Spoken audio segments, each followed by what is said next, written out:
রোডসের জায়গায় বেআইনিভাবে দখল করে থাকা দোকানঘর ভেঙে উচ্ছেদ অভিযান চালালো পিডব্লিউডি কর্তৃপক্ষ। বুধবার দুপুরে উচ্ছেদ অভিযান চলে নলহাটি 2 নম্বর ব্লকের ভদ্রপুর বাসস্ট্যান্ড এলাকায়। ঘটনায় জানা গেছে, ভদ্রপুর বাসস্ট্যান্ড লাগোয়া পূর্ব প্রান্তে অর্থাৎ ভদ্রপুর নগরা অভিমুখে রোডের পাশে তৃণমূল নেতা দেবাশিস ভট্টাচার্যের স্ত্রী মৌসুমী ভট্টাচার্যের জায়গার সামনে রোডসের জায়গা বেআইনিভাবে কয়েকটি দোকান তৈরি করে দীর্ঘদিন ধরে দখলে ছিলেন। ফলে বাসস্ট্যান্ড লাগোয়া সেই মূল্যবান জায়গার সামনের অংশে 39 ফুট এবং পিছনে 125 ফুট জায়গা দখল করে দোকানগুলিতে ব্যবসা চালাচ্ছিলেন। সেই মূল্যবান জায়গায় দোকানঘর থাকায় জায়গাটি বাধার মুখে থাকায় অস্তিত্বহীন হয়ে পড়ে, যার ফলে জায়গার মূল মালিক তৃণমূল নেতার স্ত্রী মৌসুমী ভট্টাচার্য 2022 সালে উচ্চ আদালতের দ্বারস্থ হন।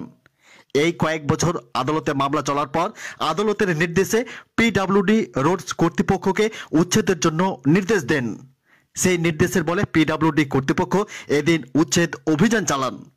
সেখানে উপস্থিত ছিলেন পিডব্লিউডি দপ্তরের আধিকারিক সহ নলহাটি থানার বিশাল পুলিশ বাহিনী। লোহাপুর থেকে নিজস্ব প্রতিনিধি রিপোর্ট, নলহাটি নিউজ এক্সপ্রেসের ক্যামেরায় শুনুন বিস্তারিত। কতটুকু জায়গা? 39 ফুট সামনে, পেছন হাতে 125 ফুট জায়গা।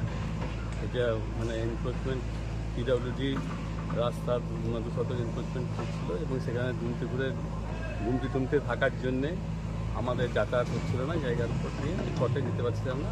তাই আমি মহামান্য হাইকোর্টের কাছে আবেদন করি। সে আদেশের বলে আমি আজকে এসডিও সাহেব এবং বিডিও সাহেবের ওসি থাকে এই ভাঙার এই নির্দেশটা দিয়েছিল এবং সেখানে ভাঙার কাজ প্রায় সম্পূর্ণর দিকে।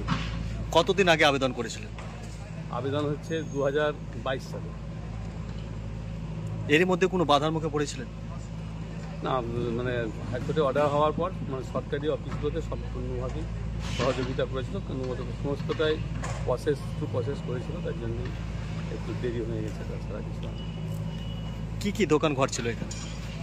চায়ের দোকান ছিল, মোবাইলের দোকান ছিল, সবজির দোকান ছিল। আপনার নাম? আমার নাম অ্যাপ্লিক্যান্ট হচ্ছে মৌসুমী ভট্টাচার্য, আমি তার হাজব্যান্ড সুভাষিস ভট্টাচার্য।